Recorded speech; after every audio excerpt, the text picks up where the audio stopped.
Good luck. I'll go first. Normal summon Side Reflector. Effect. A few minutes later. Summon Hot Red Dragon Archfiend King Calamity. Activate effect. Alright, I gotta read this.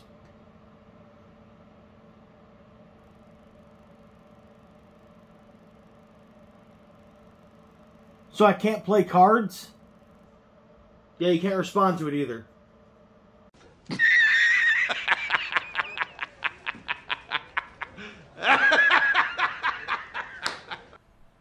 Yo, what's going on, Simps? The worst duelist here. So this week at Locals, I actually took the Dragon Link Chaos Pile deck that I featured on the channel not too long ago. I actually ended up getting top 8. I went 3-1-1. But honestly, I ended up writing it off as 4-1 because of the fact that in the final round, when it was my turn, I only had like a minute left on the clock, and I was just like kind of scrambling to try to find the line. I mean, I'm sure you know how it is whenever you look at 60 seconds on the clock, and you're just doing the best that you can to try to figure out the way to get the damage in. But anyway, I'm gonna go through the round by round. Anyway, I've been meaning to play this deck for a while, so I'm glad that I had a bit of success at Locals with it. So we'll get into it. Round 1, I played against Grand Maju. There's really not a whole ton to say about it. It's just the Grand Maju matchup. I feel like it's kind of just favorable for me. So I won that one 2-0. There's nothing really of note to talk about. Round 2, I played against a gentleman that unrolls his custom Omni Hero mat and takes out his 5 custom secret rare Hero Orica cards. So I was like, I wonder what this guy's playing. So naturally, he was playing heroes. Game 1, I won the die roll, so I went into the Arch Nemesis Escatos play with the Reaperdocus. Of course, Reaperdocus calling him a warrior. I told him I'm gonna go ahead and take a shot in the dark here and make this guy a warrior. He draws his card for turn, and he packs it up. He says, okay, we'll go to the next game. So the next game, he goes first because Darklaw is very oppressive against the strategy that I'm like trying to play. So he ends up going E-Call. I draw his E-Call. He goes normal Shadow Mist, set to back row, flips into Mass Change, gets his Darklaw on board, and then I go main phase Lightning Storm, proceeds to just OTK. So on that one 2-0 as well. Round 3, I played against Trizu. This was my only hard loss. He went first with a die roll. I just like didn't really have the greatest of hands, to be honest, and there was just really nothing that I could have done to play through the Trizu board. It was just too strong, so I just packed it up and went to the next game. Game 2, I actually King Calamity's him, but my hand was actually just bad, but I had to pretty much use like my entire hand to get into King Calamities. I opened both of the field spells, Boot Sector Launch and Dragon Ravine, so it was something along the lines of like normal Brotar, make Striker, no search, activate Ravine, discard my 1 card, add Tracer, quick launch out, make Hulk, summon Gamma, Boots, and then get into Chaos Dragon, and then summon the Archfiend Abyss. But again, like I said, I had no other cards, so he looks at it, reads it, he goes, so I can't activate cards? I'm like, no, you can't activate cards. And he goes, okay, I'll set one and pass. So I draw, I couldn't do anything, he just killed me, unfortunate. Not really a ton I could do about that, but yeah.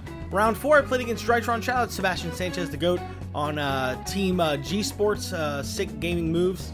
But yeah, he played Drytron, he won the roll, he went first. I actually kind of punted really bad in game 1. I ended up like gammaing his Ben 10, which like didn't do anything either. He normal Diviner, sent Herald, and then just added what he was going to search anyway. So I definitely kind of punted that one. Game 2 though, however, I Calamity's him, he can't do anything. I actually did have the follow-up this time, and then I just killed him. I had like Chaos Dragon come back and like summon Levianeer and just killed him. Game 3 was actually quite interesting. He goes for his opening play, he summons the move Beta Fafnir. I then go ahead and Gamma it, and he goes, wow, if you had any other hand trap besides Gamma, I could have kept playing. Unfortunately, he normal summons Diviner, and then he gets a search and passes. And then on my turn, my hand is like kind of awkward. I don't exactly remember the exact composition, but on my turn, I end up getting into Chaos Ruler, and then I go like summon black, make Striker, search white, special white, make Lina, get back his move Beta, and then go into Unicorn Access Code, and that's 83 damage with the revival of the Chaos Ruler. So yeah, that was a pretty clean game, honestly. The Lina was just super clutch there. I'm really glad I included that card in the extra deck. The final round was against Virtual World. He goes first. He makes the like best possible board. He overextended just a little bit so that he could get into the Shen Dragoon, Crystal Wing, and the Trap card, but it definitely paid off for him because Shen is just like such an oppressive card. I mean, Dragoon and Crystal plus the pop is honestly hard enough to deal with. It's definitely doable though, but the Shen just kind of was the nail in the coffin. I just could not play around that card. Game 2, King Calamities, and then proceed to OTK. There's not much you could have done about that. And then game 3, We had, I think, like 4 or 5 minutes on the clock whenever he started his turn. He made a board of Zulkin Shenshen, a random virtual world, and Crystal plus Chuche. And I'm looking at my hand on my turn. I have like 1 minute left. I'm like, he tells me, he's like, you know, 1 minute on the clock. So I'm like trying to figure out the line. It's like, okay, bait the Crystal, talents, take the Crystal, boot, summon Tracer, get into a level 8, and then, you know, bait the Chuche and just attack over the Shenshen. But I just, yeah, I kind of punted there. Just didn't do it fast enough. I mean, I only had 60 seconds, but if I had just a little bit more time, I would have been able to win that one in time. But even then, you know, if we played the whole match as just a standard best of 3, I don't exactly know if I would have been able to win out on that one. Because like I said, my hand was it was playable, but it was like it wasn't like the greatest. I didn't have any sort of like full combo. Again, Shenshen is a very impressive card. I was trying to find a way where maybe I link it off and do like a really big push, but I really just need to just deal damage over it. So yeah. Anyway, we're gonna get to the deck profile. I will say though, before we start the video, I am trying out a new setup. I'm trying out my Twitch setup. So you know, again, I'm sorry if there's like any hiccups going on with it, but I'm gonna leave the link to the Twitch down below. I'm gonna try to go on there live some more. I got some stuff planned for that. I'll talk about it at the end of the video, but yeah, we'll get into the profile. All right, boys, there he is, the man of deception. Everyone thought I was playing Assault mode all day long. It was hilarious. Alright, so to start with the list, you have the Side Reflector package. So we have double Reflector, 1 Teleport, 1 Beast, and 1 Assault mode activate. So I ended up cutting the third for this for a couple different reasons. Mostly because I figured that the Teleport was just a better copy of this because you don't have to normal summon it. So I figured the Teleport could just act as a third one. But we don't actually really want to normal summon this guy most of the time. It is like our additional normal summon, I should say. It's not like we don't want to play the card, but it is definitely falls second to Starlead Safer. However, something I did not mention in the original deck profile is the Side Reflector package is simply just bait. Like, if this resolves, it's fantastic. We get a free Chaos Ruler, and we can do, you know, different lines of play. But if it does not resolve, then we typically just kind of go for more of like a basic sort of like Dragon Link combo. Also, it being level 1 definitely does help in the regard of like getting into Hot or Dragon Archfiend Abyss to hopefully attempt to play through stuff like Dark Ruler no more and Forbidden Droplets. So that is definitely something to note about the Side Reflector package as well. But yeah, typically, you know, it's not really like our main intentions with the list, because we really are at like the core of this kind of playing just like a Dragon Link deck with just a little bit of extra spice. But yeah, so something else I mentioned in the original deck profile is opening the Assault mode activate is like the worst possible scenario. Now, while that is definitely true still, like you really don't want to open either of these cards. But I ended up modifying the deck because in testing there was lots of hands where I would open up with both of these and Reflector, which really just shouldn't happen. But naturally it's Yu-Gi-Oh, so of course it's gonna happen. But anyway, yeah. So it's not quite as bad in this iteration of the deck, but again, you still don't want to draw these cards. So the next engine of the deck is the Rocket Engine, consisting of double Tracer, and then we're going to play 1 Recharger, 1 Rocket Synchron, and 1 Router. So I really want to change this. Obviously, this is a very, very slim rocket package, and I kind of hated it. Like, it never like screwed me over, but I just wish I had more rockets in my deck. You know, the 1 Recharger is definitely steep. It was only really a problem twice out of the, like, 15 games that I played, or whatever it might be, like 13, 12, 15 games, whatever, but it was only ever really a problem like twice. I milled it once, I drew it once, so that, I mean, like, I can still play, like, it didn't, like, completely end my turn, but it definitely sucked. So, I don't know, I kind of want to do something like a 2-2-2-2 kind of thing, just because I just, like, want to have more of these cards in my deck. The normal summon this card, special Router play, or like normal this guy, get this back from grave play, or just like normal any rocket and summon Router play, came up actually a lot, so I kind of want to bump this up to 2, just like an extender. And like, the rocket cards don't like actually do anything by themselves, so like having multiple routers in the deck can definitely sort of like help facilitate that, but I digress. You know, that being said, this is a 40 card list, so I probably would honestly just add the cards in, because there's a lot of cards that like aren't like bricky per se, but they can be bricky if you draw multiples of them. So there is like a decent amount of cards that you just like don't want to open. So I probably would just add more cards to the deck. I'm not sure though, I'd have to test with that. Don't take that one to heart. 1 Brotar, I mean, this just needs no explanation. It's just Dragon Link card.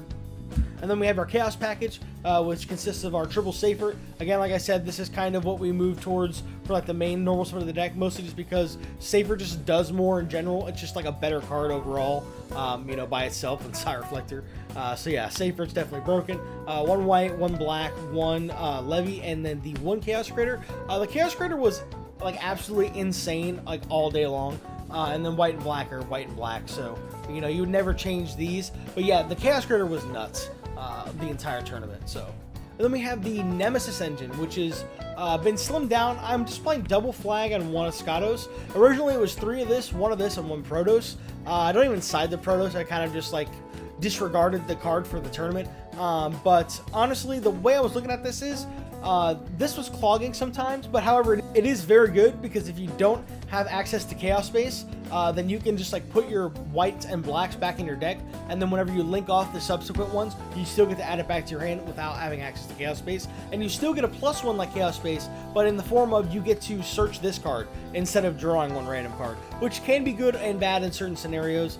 But yeah, I mean, the Escados, it's just like a bomb, of course, but the card is very good, but it's like, you know, you don't like need it every game, so that's kind of why I went with just this slimmer package. And of course, you know, the flags being Pyro helps with getting this guy out, Chaos Creator being Thunder, the Psychics, and the Sire Reflector package kind of does the most of the legwork for you just on its own for getting you into Escados, so that's nice. The only hand trap I played in the deck was triple Gamma and 1 Driver. I mean, don't really need to talk about this a whole lot. The one thing I will say about it is Gamma is actually part of the combo, and he is a Psychic, which again helps with the Escados.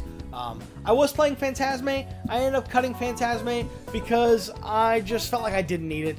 Granted, like, Phantasme has the ability to go ahead and attempt to fix my hand if I do draw some of these more bricky cards, but even then, I didn't miss it, so I'm probably just going to stick with just the Gammas. Very powerful. Spells, triple launch, triple space.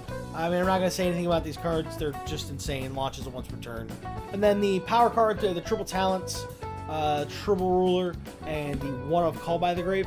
So the talents kind of underperformed the entire tournament. Like, it wasn't really bad, but like everyone's playing Droll, so I never got to resolve the draw 2 effect. However, there was a few times where I did get Drolled and I just ripped the card out of my opponent's hand, and they actually just pass as well. So, you know, I don't know. I definitely do like the card. I'll probably test with it more, but you know, this locals, on the 5 rounds that I played, it definitely just kind of underperformed. So, and then the last 2 cards in the main are just the field spells. Adding the Ravine definitely has solved a lot of issues that I was originally having with the deck. Just because I was playing like cheekier cards like Chaos Valkyria, not needed. 1-for-1 sucks. I feel like Dragon Ravine is just like better 1-for-1 because it's searchable through Romulus. So yeah, that's that. Extra deck, 1 Striker, 1 Romulus, 1 Spheres. These are the Dragon cards. I'm going to put another one of these in here, and I'll tell you what I'm going to cut when I get to it. But something I definitely missed was the second one of these. The 1 Fiber, you know we got the ultimate rare because we are rich out here. Sick! But yeah, Fiber's part of the combo. And the Reaperdocus. These 3 are like different options for different end boards. You can do, you know, a combination of this, these 2 on like 1 end board. You could just do this, you could just do this, you could just do this, do a combo of these. So like you could do like a Escados plus Calamities, but that's a little redundant honestly because Escados, Calamities, both of those plays typically just make your opponent pass, because if you're going to commit to Escados, then you know what your opponent's playing. So yeah, I digress. The 1 IP, this card sucked and never came up. I mean, like, the card's good, but like I just never needed it. So this is gonna come out for the 2nd Striker. Yeah, I never made the IP once, so it's probably gonna come out. Now this card, on the other hand, this card's absolutely insane. So the funny thing about this card was right before the tournament, that card was a Cyframe Lambda. And I'm really glad I played this card because it actually straight up just outright won me a game by itself. I mean, it's the same effect as all the other Charmers, but a light. It's just insane. Like I said in the tournament report, I reborn to Mu Beta and then add access code, Unicorn access code, and then bring back, what's his face, the Chaos Strike guy. So like that is just a play like that's in your arsenal when you're playing against not only Dry Trump, but like anything playing Valor, you can do that same play as well, which a lot of people are playing Valor right now. So that's pretty good. The lineup was nuts. Very glad that I had that in my extra deck. Last 2 links, Unicorn and Code. I mean, these are just going second and just like pushing for game. They just kill you. Synchros, you do play a lot of synchros. Formula, Chaos Ruler, Savage, Abyss, and the King Calamity himself.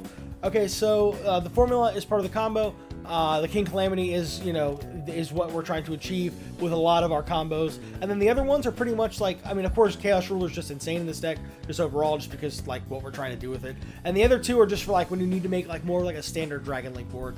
Honestly, though, the Hot Red Dragon Archfiend Abyss, I'm not too sure about it.